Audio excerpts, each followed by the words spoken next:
عن انس رضی اللہ تعالی عنہ ان رسول اللہ صلی اللہ علیہ وسلم كان يتنفس في الشراب ثلاثا متفق علیہ۔ چونکہ آپ صلی اللہ علیہ وسلم کی سنتوں کے بیان میں درس چل رہے تھے اور میں نے یہ شروع میں ترغیب میں بتلایا تھا کہ جب ایک کام ہم نے کرنا ہی ہے تو کوشش یہ ہو کہ نبی علیہ الصلوۃ والسلام کی سنتوں کے مطابق ہو جائے، تو وہ کام ہمارا قیمتی بھی بنے گا، طبعی لحاظ سے بھی بہتر رہے گا اور آخرت کو بھی بنائے گا اور اللہ کا محبوب بھی بنائے گا۔ گزشتہ درسوں میں آپ کے سامنے کھانا کھانے کی سنتیں بیان ہوئی تھیں، آج کچھ پینے کے متعلق ہیں۔ یہ جو روایت آپ کے سامنے پڑھی گئی، یہ حضرت انس رضی اللہ تعالیٰ عنہ اس کے راوی ہیں، وہ فرماتے ہیں کہ آپ صلی اللہ علیہ وسلم پینے کی چیز پینے کے دوران 3 بار سانس لیتے تھے، یعنی 3 سانسوں میں پانی پینا یہ آپ صلی اللہ علیہ وسلم کی سنت ہے۔ اس سے انسان کے اندر متانت بھی نظر آتی ہے اور اس میں ایک انسان کے اندر کیا کہیں گے کہ شائستگی بھی نظر آتی ہے اور یہ طبعی لحاظ سے بھی بہتر ہے۔ اور آپ صلی اللہ علیہ وسلم نے ایک دوسری روایت ہے ترمذی شریف کی، اور فرمایا کہ ایک سانس میں اونٹ کی طرح پانی مت پیو۔ اونٹ کو کبھی پانی پیتا دیکھا ہے کہ وہ لگا ہوتا ہے۔ فرمایا 3 سانسوں میں پانی جو ہے وہ پیا کرو۔ اب 3 سانس کیا ہے کہ ایک دفعہ پیا اور برتن منہ سے دور کیا کہ سانس منہ میں نہ جائے، پھر دوبارہ پیا، پھر جناب ہٹایا، 2 سانسیں ہو گئیں، پھر جناب پیا اور پھر اس کے بعد ہٹایا، تو یہ 3 سانسیں ہو گئیں۔ آپ صلی اللہ علیہ وسلم پانی کو چوس کے پیتے تھے۔ بعض دفعہ تو صرف گلا تر کرنے کے لیے ایک آدمی تھوڑا سا پی لے، لیکن اگر جب پیاس لگی ہوئی ہو اور شدید پیاس ہو، ایسی صورت میں پانی چوس کے پئیں، اور یہ انسان کے معدے کے لیے بھی مفید ہے۔ لیکن آپ جب پانی کو چوس کے پیتے تھے تو وہ چھڑ کی اور گٹ کی آوازیں نہیں آتی تھیں، بلکہ بڑی نفاست کے ساتھ آپ صلی اللہ علیہ وسلم پانی جو ہے وہ پیتے تھے۔ تو اس لیے پانی آہستہ آہستہ چوس کے یہ پینا چاہیے۔ شروع میں بسم اللہ پڑھیں۔ اچھا، اس کی 2-3 قسم کی دعائیں ہیں اب جو روایتوں سے ملتی ہے۔ ایک تو یہ ہے کہ مثلاً آپ نے جو ہے یہ پانی جب پینے لگیں تو بسم اللہ الرحمن الرحیم پڑھا اور پانی پیا، اور کوشش کریں کہ 2 ہاتھوں سے، آپ صلی اللہ علیہ وسلم عموماً 2 ہاتھوں سے پانی پیا کرتے تھے۔ اب پانی آپ نے پیا، بسم اللہ پڑھ کے اور منہ ہٹا دیا الحمدللہ، پھر دوبارہ بسم اللہ پڑھا اور پیا اور پھر ہٹا دیا اور پھر کہا الحمدللہ، پھر جب تیسری مرتبہ پیا تو بسم اللہ اور پھر پیا اور پھر ہٹا دیا تو الحمدللہ۔ ایک یہ طریقہ ہے کہ ہر گھونٹ سے پہلے بسم اللہ اور اس کے آخر میں الحمدللہ۔ اور دوسرا طریقہ یہ کہ شروع میں بسم اللہ پڑھ لیں اور پھر ہر گھونٹ کے آخر میں الحمدللہ پڑھیں۔ یہ پانی پیا، بسم اللہ الرحمن الرحیم پڑھ کے الحمدللہ، پھر پیا، پھر ہٹایا الحمدللہ، کیونکہ اللہ تعالیٰ کو وہ لقمہ اور وہ گھونٹ پانی کا پسند ہے کہ جس کے بعد الحمدللہ کہا جائے۔ اس سے پتہ چلتا ہے ہر نوالا کھانے کے بعد الحمدللہ کہنا بھی سنت ہے۔ تو یہ 2 طریقے ہو گئے۔ اور امام غزالی رحمۃ اللہ علیہ نے بھی ایک طریقہ لکھا ہے، اور وہ یہ کہ بسم اللہ پڑھ کے جب پئیں تو پانی پی کے جب آپ نے اپنا یہ پیالہ ہٹایا تو الحمدللہ، اور پھر آپ نے پیا اور دوسری مرتبہ رب العالمین، اور تیسری مرتبہ پیا اور ہٹایا تو الرحمن الرحیم۔ یہ 3 طریقے جو ہے وہ ہو گئے۔ یہ جو تیسرا طریقہ احیاء العلوم میں امام غزالی رحمۃ اللہ علیہ نے لکھا ہے پیتے ہوئے بسم اللہ پڑھی، ہٹایا تو الحمدللہ، دوسری مرتبہ پی کے ہٹایا تو رب العالمین، اور تیسری مرتبہ پی کے ہٹایا تو کیا پڑھنا ہے؟ الرحمن الرحیم۔ اور آپ صلی اللہ علیہ وسلم اب کن چیزوں کو جو ہے وہ پینے میں مرغوب تھیں اور محبوب تھیں؟ تو ایک تو آپ صلی اللہ علیہ وسلم ٹھنڈا پانی پیتے تھے، اور ٹھنڈا پانی وہ انسان کے دل سے اللہ کا شکر ادا ہوتا ہے۔ آپ اور دوسرا پانی پیے نا تو وہ صرف زبان سے شکر ہوتا ہے، لیکن جب ٹھنڈا پانی آدمی پیتا ہے تو زبان بھی شکر کرتی اور دل بھی شکر کرتا ہے۔ اور آپ صلی اللہ علیہ وسلم نے یہ دعا بھی ایک یہ فرمائی نا، ٹھنڈا پانی یعنی اتنا محبوب ہے، اللہم اجعل حبک احب الی من نفسی و اہلی و من الماء البارد، کہ اللہ تو مجھے میری جان سے، میرے اہل و عیال سے اور ٹھنڈے پانی سے بھی زیادہ محبوب ہو جا۔ تو ٹھنڈا پانی آپ صلی اللہ علیہ وسلم پیتے۔ ایک کنویں کا پانی ہوتا تھا میٹھا، صحابہ کرام خاص آپ صلی اللہ علیہ وسلم کے لیے اہتمام سے لاتے تھے، اور آپ صلی اللہ علیہ وسلم صبح کو نہار منہ پانی کے اندر کبھی شہد ڈال کے بھی پیتے تھے، شہد ملا پانی، یہ بھی جو ہے وہ سنت ہے۔ شہد ملا پانی پیتے اور اس کے پھر تھوڑی دیر بعد ناشتہ فرماتے تھے جب ہلکی ہلکی بھوک محسوس ہوتی۔ صبح صبح شہد ویسے بھی چاٹنا سنت ہے، مہینے میں 3 دن شہد کو چاٹنے کی ترغیب ہے کہ اللہ تعالیٰ دنیا آخرت کے غموں سے اس کو محفوظ فرمائیں گے، دنیا آخرت کی غموں سے اللہ تعالیٰ اسے محفوظ فرمائیں گے۔ اچھا، میں اس حدیث پہ سوچتا تھا کہ شہد چاٹنے سے دنیا کا غم تو چلو سمجھ آتا ہے کہ بیماری نہیں ہوگی، آخرت کے غم سے کیا مراد ہے، وہ کیسے ختم ہوگا؟ تو اس سے یہ مراد ہے کہ جناب جب شہد چاٹا تو ایک انسان کو اللہ صحت دے گا، اب جب یہ صحت مند ہوگا تو روزہ بھی پوری طرح رکھے گا، نمازیں بھی پوری طرح پڑھے گا، عبادت بھی چاق و چوبند طریقے سے کرے گا، تو آخرت بنتی جائے گی، تو اللہ آخرت کے غم سے بھی بچا لے گا، تو دنیا کے غم سے بھی بچ گیا، آخرت کے غم سے بھی بچ گیا۔ تو 3 مرتبہ کم از کم مہینے میں شہد کو چاٹ لیا کریں، ایک چمچ ملے، بچوں کو بھی ترغیب دیں، اپنے گھر کی مستورات کو بھی، نہار منہ چاٹنا 3 دن کوئی مسئلہ نہیں ہے۔ تو ایک تو 3 دن چاٹنا یہ ایک الگ ترغیب ہے، ایک کبھی کبھار شہد ملا پانی پی لیں، ہفتے میں 2-3 مرتبہ پی لیں، تو یہ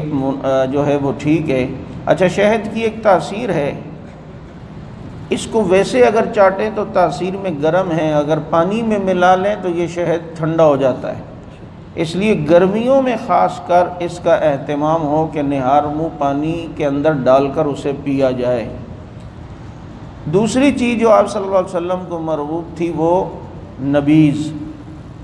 اور نبیذ کیا ہے کہ رات کو حضرت عائشہ رضی اللہ تعالیٰ عنہ فرماتی ہیں کہ میں پانی کے اندر کھجوریں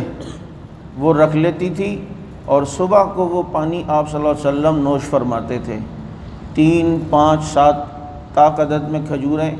گٹلیاں نکال کے رکھ لیں، اور فرماتی ہیں یا تو صبح رکھتی تھی تو وہ پانی شام کو پیتے تھے،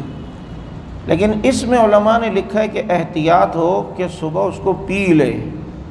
کیونکہ اگر وہ شام تک ہو گئی تو اس میں جھاگ بھی آ جائے گی اور نشہ بھی آ جائے گا، وہ جائز نہیں ہے۔ یہ رات کو بھگو لیا اور صبح کو پی لیا، اسے نبیذ کہتے ہیں، اور یہ انسانی طاقت کے لیے اور جسمانی طاقت کے لیے جو ہے یہ بہترین نبوی نسخہ ہے۔ آپ صلی اللہ علیہ وسلم دودھ بھی نوش فرماتے تھے، اور خاص کر بکری کا دودھ، اور اس میں آپ صلی اللہ علیہ وسلم کی جو عادت ملتی ہے وہ یہ کہ خالص دودھ میں آپ صلی اللہ علیہ وسلم تھوڑا سا پانی ملا کے پھر نوش فرماتے تھے، کہ اس دودھ کے اندر جو چکناہٹ ہے اور اس کے اندر جو چکناہٹ ہوگی وہ جو ہے وہ پانی کی وجہ سے جو ہے وہ ختم ہو جائے گی، کولیسٹرول اس کے اندر کم ہو جائے گا، اور یہ آپ کے جسم میں کولیسٹرول پیدا نہیں کرے گا، تو تھوڑا سا اس میں پانی ملا کر آپ صلی اللہ علیہ وسلم پیتے تھے۔ لیکن پانی ملا کر دودھ پینا سنت ہے، لیکن پانی ملا کر دودھ بیچنا سنت نہیں ہے۔ کوئی یہ سوچے کہ جناب پانی ملا دودھ تو سنت ہے، تو وہ پینے کی لحاظ سے، وہ بیچنے کے لحاظ سے حرام ہے کہ وہ ملاوٹ ہے اور وہ ناجائز ہے، اور لوگوں کو یہ کہنا کہ یہ اصلی ہے اور ہو وہ نقلی، تو پھر من غش فلیس منا، جو ملاوٹ کرے آپ نے فرمایا وہ ہم میں سے نہیں ہے۔ بھائی ایک تو یہ کہ اگر مجبوری ہے تو بتا دو کہ بھائی یہ دودھ ملا پانی ہے، اب سامنے والے کی مرضی خریدتا ہے یا نہیں خریدتا، لیکن ملایا ہوا پانی ہے اور پھر جناب کہا جائے کہ اس میں دودھ ہم نے جو ہے نا خالص رکھا ہوا ہے، اور پھر بچتے ہیں، ایسے اللہ کو دھوکہ دینے کی کوشش کرتے ہیں، کہتے ہیں مولوی صاحب ہم نے دودھ میں پانی نہیں ملایا، پانی میں ہم نے دودھ ملایا ہے۔ وہ یوں بچنے کے، بنی اسرائیل کی مچھلیاں جیسے وہ پکڑ کے ناکام ہوئے، اس طرح یہ اللہ کو دھوکہ دینے کی کوشش کرتے ہیں۔ تو آپ صلی اللہ علیہ وسلم کو یہ دودھ بھی جو ہے وہ مرغوب تھا، اور آپ صلی اللہ علیہ وسلم اسے بھی نوش فرماتے تھے۔ آپ صلی اللہ علیہ وسلم نے کانچ کے برتن میں بھی پانی پیا ہے، مٹی کے برتن میں بھی پانی پیا ہے، پتھر کے برتن میں بھی پانی پیا ہے، اور لکڑی کے برتن میں بھی آپ صلی اللہ علیہ وسلم نے پانی پیا ہے۔ تو ایسے سارے گلاس اگر ہمارے گھر پہ ہوں، ابھی میں نے پنجاب سے خاص لکڑی کا گلاس بنوا کے لایا، وہ پیالہ بھی ہے گلاس بھی ہے، پتھر کا گلاس۔ اب آپ دیکھیں آپ صلی اللہ علیہ وسلم جب ہجرت فرما رہے تھے تو معبد رضی اللہ عنہ کے خیمے میں جو دودھ بکری کے تھنوں میں اللہ نے دیا، تو وہ برتن ان کے گھر نہیں تھا، تو پتھر کو حضرت صدیق اکبر رضی اللہ تعالیٰ عنہ نے اس میں سوراخ کر کے، کھڈا کر کے، گلاس ٹائپ کا، پیالہ ٹائپ کا بنا کر اس میں دودھ آپ صلی اللہ علیہ وسلم نے نوش فرمایا۔ تو پتھر کا گلاس ہو، دیکھیں بعض سنتیں تو وہ ہے نا جو ہمارے روزمرہ، لیکن میری کوشش ہوتی ہے میں اس کے ما لہا و ما علیہ بنا لوں، جس کا جتنا ذوق ہے وہ اتنی اس کے لیے جو ہے وہ تیاریاں کرے، تاکہ جو ہے نا وہ ایک مزہ آ جائے زندگی میں، ایک سکون آ جائے، اور اس کا وہ مزہ ہے کہ انسان اس کا تصور بھی نہیں کر سکتا۔ تو چنانچہ آپ صلی اللہ علیہ وسلم یوں جو ہے وہ پانی نوش فرماتے تھے، اور ان برتنوں میں آپ نے سونے اور چاندی کے برتنوں میں کھانے پینے سے سختی سے جو ہے وہ منع فرمایا ہے، اور کھانے پینے کی جو برتن ہوں وہ کیا کہتے ہیں سونے اور چاندی کے جو ہے وہ نہیں ہونے چاہیے۔ اچھا ایک اور بات، آپ صلی اللہ علیہ وسلم سے پیتل کے برتن میں بھی پانی پینے کا ثبوت ملتا ہے، تو پیتل کے برتن کے اندر بھی اگر ہم اس نیت سے پانی پی لیں کہ آپ صلی اللہ علیہ وسلم کی سنت ہے، تو انشاءاللہ العزیز اس پر بھی اللہ تعالیٰ اجر عطا فرمائیں گے۔ آپ صلی اللہ علیہ وسلم نے برتن میں پھونک مارنے سے منع فرمایا ہے، کیونکہ انسانی منہ کے جراثیم ہیں وہ اس میں نہ جائیں، تو اس لیے برتن میں ایک صحابی نے فرمایا اللہ کے نبی کبھی ہمارے برتن کے اوپر کوئی تنکا تیر رہا ہوتا ہے تو ہم پھونک مار کے کیا اس کو نہ ہٹائیں؟ تو آپ نے فرمایا نہیں، تھوڑا سا پانی گرا کر اس تنکے کو گرا دو، یعنی تھوڑا سا پانی آپ گرائیں گے تو تنکا بھی اسی میں گر جائے گا، یعنی اتنی ترغیب فرمائیے کہ جناب اس میں پھونک جو ہے وہ نہ ماری جائے۔ لیکن یہ جو دم کے بعد پھونک ہوتی ہے نا، تو یہ ایک الگ مسئلہ ہے، دم کرنے کے بعد جو اس پہ پھونک ماری جاتی ہے یہ ناجائز نہیں ہے۔ ویسے آپ خود پانی پی رہے ہیں اور اس کو جو ہے وہ آپ پھونک مار رہے ہیں، تو یہ آپ صلی اللہ علیہ وسلم نے منع فرمایا ہے۔ اسی طریقے سے پانی کے متعلق ایک سنت یہ بھی ہے کہ حضور اکرم صلی اللہ علیہ وسلم نے یہ فرمایا کہ پانی پلانے والا وہ آخر میں پانی پیے۔ آپ کسی مجلس میں آئے ہیں، آپ بوتل لے کر آئے، کولڈ ڈرنک لے کر آئے، یا دودھ لے کر آئے، یا شربت لے کر آئے، تو اس میں سنت یہ ہے کہ پہلے سب کو پلائیں، سب کو پلانے کے بعد پھر جو ہے وہ آخر میں آدمی پیے، یہ سنت ہے۔ اور اس پر جو ہے عمل کرنے سے ایک تو سنت بھی ہے، دوسرا اس میں انسان کی طبیعت کا پتہ چلتا ہے کہ اس کے اندر حرص نہیں ہے کہ بھائی پہلے اپنی فکر نہیں ہے، بلکہ وَيُؤْثِرُونَ عَلَىٰ أَنفُسِهِمْ وَلَوْ كَانَ بِهِمْ خَصَاصَہ کی جھلک ہے کہ اپنوں پر دوسروں کو جو ہے وہ ترجیح دیتے ہیں۔ تو اس طرح جو ہے پہلے خود پانی نہ پیے، دوسروں کو پلا لے، اور اس کے بعد جو ہے کیا کہتے ہیں پھر جو ہے وہ آخر میں خود پیے۔ اپنی بیوی کو پانی پلانا بھی سنت ہے۔ آپ صلی اللہ علیہ وسلم نے اسے نیکی فرمایا ہے کہ بیوی کو پانی پلانا بھی نیکی ہے، چنانچہ کبھی کبھی یہ سنت بھی پوری کر لیں۔ میں نے شاید ایک واقعہ آپ کو سنایا ہو، میں کسی وجہ سے بیگم کو بڑا سخت ڈانٹا اور غصے میں جو ہے وہ اوپر ہوتا ہوں تو پھر نیچے باہر آ گیا ایک دوست کے یہاں محلے میں۔ یہ اس لیے بھی بتا رہا ہوں، ہم ڈرتا ورتا نہیں ہوں، میں ڈانٹتا بھی ہوں، کہیں تم سمجھو کہ مولوی بیویوں کے اتنے حقوق بتاتے ہیں، لگتا ہے یہ ڈرتے بہت ہیں۔ ڈرتے نہیں ہیں، کھلاتے سونے کا نوالا ہے لیکن دیکھتے شیر کی آنکھ کی طرح ہے۔ یہ اعتدال ہونا چاہیے۔ اب وہ پانی پہ یہ کسی بات پہ ڈانٹا اور اس کے بعد آ گیا۔ اب دوست کے گھر آ کر میں نے موبائل نکالا، اس میں نیٹ جب چلایا تو حدیث سامنے آ گئی کہ ایک صحابی فرماتے ہیں، انہوں نے حدیث کی ان کے سامنے پڑھی گئی کہ آپ صلی اللہ علیہ وسلم نے فرمایا کہ بیوی کو پانی پلانا بھی ثواب ہے۔ تو وہ اٹھے اور گھر پہ گئے اور بیوی کو پانی پلایا اور کہا صرف اس لیے پلا رہا ہوں کہ نبی کی سنت ہے اور نبی نے فرمایا کہ اس پر نیکی اور اجر ہے۔ اب یہ حدیث سامنے آ گئی، اب میرا ضمیر آگے سے کہہ رہا بابو یہ سنت، پھر میں نے کہا نہیں یار سنت تو کسی ٹائم بھی ہو سکتی ہے، 2-3 دن بعد ابھی برم خراب نہ ہو جائے، اب شیطان ہے نا اندر سے۔ لیکن پھر دوبارہ اللہ نے ایک ذہن میں بات ڈالی کہ صحابی نے تو فوراً سن کے عمل کیا ہے، اور صحابہ کرتے ہو تو صحابی کی بات پہ عمل بھی کرو۔ تو پھر ہم بھی الحمدللہ اٹھے اور جا کر فریج کا دروازہ کھولا، پانی نکالا گلاس میں، بیگم کو دیا، اور صحابی نے چونکہ یہ الفاظ کہے تھے تو یہ الفاظ بھی میں نے کہے کہ پانی اس لیے پلا رہا ہوں کہ آپ صلی اللہ علیہ وسلم نے فرمایا کہ بیوی کو پانی پلانا بھی نیکی ہے۔ اب اپنے اس خواہش اور نفس اور اپنی انا پر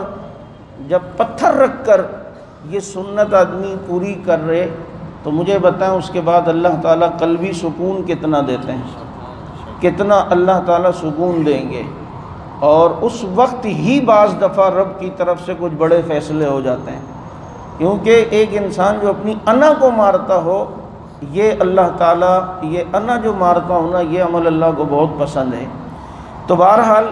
پانی آپ صلی اللہ علیہ وسلم، اچھا پانی کے متعلق ایک سنت یہ یا پینے کی کوئی چیز بھی ہو کہ آپ کے دائیں طرف بھی کچھ لوگ ہیں، بائیں طرف بھی کچھ لوگ ہیں، تو آپ صلی اللہ علیہ وسلم نے پانی پیا یا دودھ نوش فرمایا تو دائیں طرف ایک دیہاتی صحابی تھے، تو آپ نے اچھا بائیں طرف ابو بکر صدیق رضی اللہ عنہ تھے، تو آپ صلی اللہ علیہ وسلم نے دائیں طرف اس دیہاتی صحابی کو دیا، کیونکہ الایمن فالایمن فرمایا کہ حق دائیں طرف ہے پھر دائیں طرف ہے، تو دائیں طرف والے کو آپ نے دیا۔ اور ادھر صدیق اکبر رضی اللہ تعالیٰ عنہ ہے۔ پھر ایک اور واقعہ ہوا، ایک دفعہ آپ صلی اللہ علیہ وسلم کچھ نوش فرمایا تو دائیں طرف عبداللہ ابن عباس یا عبداللہ ابن مسعود یا عبداللہ ابن عمر، ان میں سے کوئی ایک صحابی تھے، وہ چھوٹے تھے، عبداللہ ابن عمر، ان کو آپ صلی اللہ علیہ وسلم نے پوچھا، اچھا بائیں طرف جو ہے وہ کچھ سردار ٹائپ کے لوگ تھے، تو آپ نے ان سے پوچھا کہ کیا میں تمہاری اجازت ہے ان کو دے سکتا ہوں؟ انہوں نے فرمایا آپ کا بچا ہوا میں کسی کو بھی نہیں دوں گا، تو آپ نے اس کو دیا۔ پہلے واقعے میں آپ صلی اللہ علیہ وسلم نے اجازت نہیں لی، دے دیا، دوسرے واقعے میں اجازت لی۔ اس سے محدثین نے اصول نکالا ہے کہ دائیں طرف اگر کوئی ایسا شخص ہے کہ جو بچہ ہے یا آپ کا اپنا ہی ہے یا بالکل قریبی ہے اور اس سے پوچھنے میں کوئی حرج بھی نہیں ہے تو اس سے پوچھ لیا جائے، تاکہ بائیں طرف اگر کوئی ایسے اشراف اور ایسے بڑے لوگ بیٹھے ہوئے ہیں تو ہو سکتا ہے یہ اجازت دے دے تو ان کو دے دیں، ان کی تالیف قلب ہو جائے گی۔ تو ایسی سچویشن میں اس طرح آدمی پوچھ لے۔ اب دائیں طرف بیٹھا ہوا ہو کوئی کارکن اور بائیں طرف بیٹھا ہوا ہو کوئی ذمہ دار قائد، اب اچھا تو نہیں لگ رہا لیکن پوچھ لیا جائے تاکہ جناب اس کو کیا کہتے ہیں اجازت ملے تو ان کو دے دیے جائے، مناسب ہے۔ اچھا بعض دفعہ اس میں یہ بھی مسئلہ ہوتا ہے نا، اب ہم لوگوں میں سے کسی کو مسئلہ پتہ نہیں ہوتا تو وہ یا حدیث سامنے نہیں ہوتی، کہیں دیکھا اس کو دے دیا اور مجھے نہیں دیا۔ ابھی پچھلے دنوں بھی میں کہیں کچھ چیز اسی طرح کوئی شربت وہ میرے لیے لائے کو جوس بنا کر، تو بائیں طرف کچھ ذمہ داران تھے تو دائیں طرف میں ان کو جانتا بھی نہیں تھا تو میں نے انہی کو دیا، اور ساتھ میں یہ حدیث بھی اسی لیے احتیاطاً سنا دی کہ بائیں طرف والوں کو پریشانی نہ ہو کہ ہمیں کیوں نہیں دیا۔ پہلے واقعے میں صدیق اکبر رضی اللہ تعالیٰ عنہ جہاں بائیں طرف بیٹھے تھے تو آپ نے ساتھ والے سے پوچھا نہیں۔ اس کی دو تین وجہ، ان میں سے ایک وجہ یہ کہ ایک تو یہ صدیق اکبر رضی اللہ عنہ کو مسئلہ پتہ تھا، اور دوسری یہ کہ اگر پوچھے بغیر بھی دائیں طرف والے کو دے دیا اور ان سے نہیں پوچھا کہ بائیں طرف ابو بکر کو دے دوں، کہ وہ جانتے تھے آپ صلی اللہ علیہ وسلم میں جو عمل کروں صدیق کبھی مجھ سے ناراض نہیں ہوتا۔ صدیق اکبر رضی اللہ تعالیٰ عنہ کو کبھی میرے بارے میں کوئی ایسی فکر نہیں ہے کہ جناب وہ مجھ سے ناراض ہوں یا دل میں آئے کہ جی مجھے کیوں نہیں دیا، یوں نہیں کیا۔ انہیں پتہ ہے کہ میں ہوں ہی صدیق کا، میں ہوں ہی ابو بکر صدیق کا۔ تو یہ ایک فرق تھا جو میں نے آپ کو حدیث کی روشنی میں جو ہے وہ بتلایا۔ کوشش کریں کہ اسی طرح ہو کہ جو دائیں طرف ہو، جو پانی یا جو جوس آپ پی رہے بچ جائے تو اس کو دے دیں، بشرطے کہ پیچھے دائیں طرف کسی ویٹنگ روم میں میم نہ بیٹھی ہوئی ہوں، کہ وہ اس میں بھی ذرا خیال کریں۔ اچھا حدیثوں پر اور اس پر عمل کرنے کے لیے بھی نا تھوڑا آدمی کو دماغ سے بھی کام لینا چاہیے۔ آپ صلی اللہ علیہ وسلم نے پانی ہمیشہ بیٹھ کے پیا ہے، لیکن کبھی کبھی کسی مجبوری کے تحت یا امت کے سامنے جواز کے لیے کھڑے ہو کے بھی پیا، اور یہ ایک آدھ مرتبہ ہی ہوا ہے۔ جیسے زمزم کے متعلق آتا ہے کہ آپ صلی اللہ علیہ وسلم نے کھڑے ہو کر پیا، اس لیے کہ وہاں پر نیچے کیچڑ تھا۔ ہمارے مفتی تقی عثمانی صاحب دامت برکاتہم العالیہ نے فرمایا کہ زمزم کا پانی بیٹھ کر ہی پینا مستقل سنت ہے، لیکن اس کی صورت انہوں نے بتلائی کہ اگر کھڑے ہوئے ہو اور کسی نے زمزم دے دیا تو کھڑے کھڑے پی لو، لیکن اگر بیٹھے ہوئے ہو تو اس میں اتنا اہتمام کرنا، اٹھنا اور کھڑے ہونا یہ نہیں۔ آپ صلی اللہ علیہ وسلم نے جو زمزم کا پانی جو کھڑے ہو کر نوش فرمایا تو وہاں پر کیچڑ تھا یا رش تھا، ازدحام تھا، اس وجہ سے۔ ایسی کوئی سچویشن صورتحال ہو جہاں رش لگا ہوا ہے، اب رائمنڈ کا اجتماع ختم ہوا ہے اور بھیڑ لگی ہوئی ہے اور ادھر کوئی صوفی صاحب نیچے بیٹھ کر میں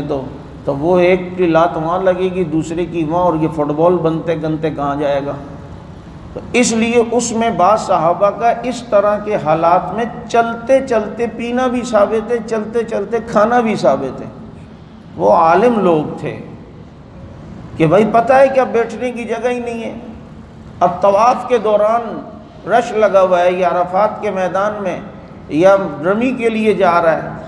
اور صوفی صاحب رش میں بیٹھ رہا ہے، تو پھر تو وہ جو حبشی کالے انڈونیشین آتے ہیں وہ تو صحیح کچومر بنا لیں گے۔ تو اب بعض دفعہ ایسے بھی ہوتے ہیں جو لوگوں کو اچھا، چونکہ وہ بعض دفعہ ہمیں صرف ایک مسئلہ پتہ ہوتا ہے، اس کے دوسری نوعیت نہیں پتہ ہوتی، تو ہم ڈائریکٹ فتویٰ دیتے یہ دیکھو ابے بھائی یہ صحیح ہے کیا، یہ جائز ہے کیا؟ تو میں زمزم کا پانی حرم میں کولر نیچے ہوتے ہیں، کولر سے بھرا اور بیٹھ کے پی رہا ہوں، وہاں سے ایک چچا کوئی پنجاب کے اتھوں آندے ہو اتھے آندے اور پانی نہیں پینا آندے، کھڑے ہو کے پینا چاہیے۔ میں نے کہا اچھی بات ہے بھائی، اب ادھر کیا آدمی کسی کو بحث کرے، بعض چیزیں جائز ہوتی ہیں کسی ضرورت کے تحت، اس کی اجازت ہوتی ہے۔ اب قبروں پہ پاؤں رکھنا جائز تھوڑی ہے، لیکن اب 4 آدمی پٹھان تھے، وہ بیچارے جنازہ اٹھا کے لا رہے ہیں، اب قبرستان میں میت تو کسی قبروں پہ پاؤں بھی آ گیا۔ وہ ایک اسی طرح کے چاچا میاں ان کو دیکھ کے، خان صاحب یہ نیچے قبریں نظر نہیں آ رہی، پاؤں رکھ رہے ہو؟ وہ بھی پورے دنوں کے تھے، انہوں نے کہا اوپر بھی ہم نے کوئی ورلڈ کپ نہیں اٹھایا ہوا، وہ بھی مردہ ہی ہے جو ہم نے اوپر اٹھایا ہوا ہے۔ تو ایسوں کو پھر آدمی پھر اسی طرح کا جو ہے وہ پھر جواب دے۔ تو کبھی کبھی مجبوری میں کھڑے ہو کر بھی پانی جو ہے وہ پی سکتے ہیں، لیکن یہ عادت نہیں ہے، یہ مجبوری کی حالت کے اندر ہے، لیکن عادتاً ایسا نہیں۔ لیکن اس میں بھی احتیاط کریں۔ اب زمزم آپ کو کوئی دے رہا نا کھڑے ہو کے، اب باہر آپ نکلیں، کسی نے آپ کو زمزم دے دی، آپ وہیں کھڑے ہو کے اگر پی رہے ہیں تو بھائی وہاں بیٹھ جاؤ۔ کیوں؟ یہ جو 10 آدمی گزر رہے ہیں ان کو تو نہیں پتہ آپ زمزم پی رہے ہیں، یہ آپ سے بدگمان ہوں گے، اور بدگمانی کی جگہ سے بچنا یہ واجب ہے، یہ ضروری ہے۔ بدگمانی کی بات سے بھی، حضرت صفیہ رضی اللہ عنہ کے ساتھ رات کو اللہ کے نبی جا رہے ہیں اور ایک شخص سامنے سے گزرا، نبی انہوں نے آواز دے کے فرمایا سنو بھائی یہ میری بیوی ہے۔ فرمایا اللہ کے نبی کیا میں آپ سے بدگمان ہوں گا؟ فرمایا نہیں، شیطان انسان کی رگوں میں خون کی طرح اس کا وسوسہ دوڑتا ہے، تو بدگمانی کی جگہ سے بچنا یہ واجب ہے۔ اب پتہ چلا کہ حضرت صاحب وہاں کھڑے ہو کے زمزم، اب بھائی ادھر بیٹھ جاؤ، کیونکہ جو دیکھے گا کہیں گے یار یہ دیکھو نمازی بنتے اور پانی پینے کا طریقہ بھی نہیں آتا، کھڑے ہو کے پی رہے، توبہ توبہ توبہ۔ تو بدگمانی کا موقع تو ہم نے خود دیا ہے۔ اسی لیے سنت عمل یہ ہے کہ آپ کے گھر پہ کوئی مہمان ہے نا تو آپ اسے دروازے کے باہر تک چھوڑنے کے لیے جائیں۔ ایسا نہ ہو کہ آپ اپنے صوفے پہ اچھا جی جا رہے ہو، اچھا جی السلام علیکم، وہ مہمان اکیلا گھر سے باہر نکل رہا ہے، گلی سے محلے سے کوئی آدمی جا رہا ہو، دیکھے گا اچھا یہ ان کے گھر سے غیر مرد آج کون نکل رہا ہے، تو ادھر تو 10 گندے ذہن کے لوگ بیٹھے ہیں جو بدگمانیاں کرتے ہیں۔ تو وہ بدگمانیوں کا موقع تو ہم نے خود دیا ہے۔ کتنی برکت اور کتنی سیکورٹی ہے آپ صلی اللہ علیہ وسلم کی سنتوں میں اور آپ صلی اللہ علیہ وسلم کی تعلیمات میں۔ تو اس لیے یہ پانی پینے کے متعلق چند ایک باتیں تھیں جو میں نے آپ کو بتلائی ہیں۔ اللہ رب العزت اس پر سمجھ عمل کی توفیق نصیب فرمائے اور ہمیں آپ صلی اللہ علیہ وسلم کی سنتوں پر کامل طریقے سے عمل پیرا ہونے کی توفیق نصیب فرمائے۔ وآخر دعوانا الحمدللہ رب العالمین۔ سبحان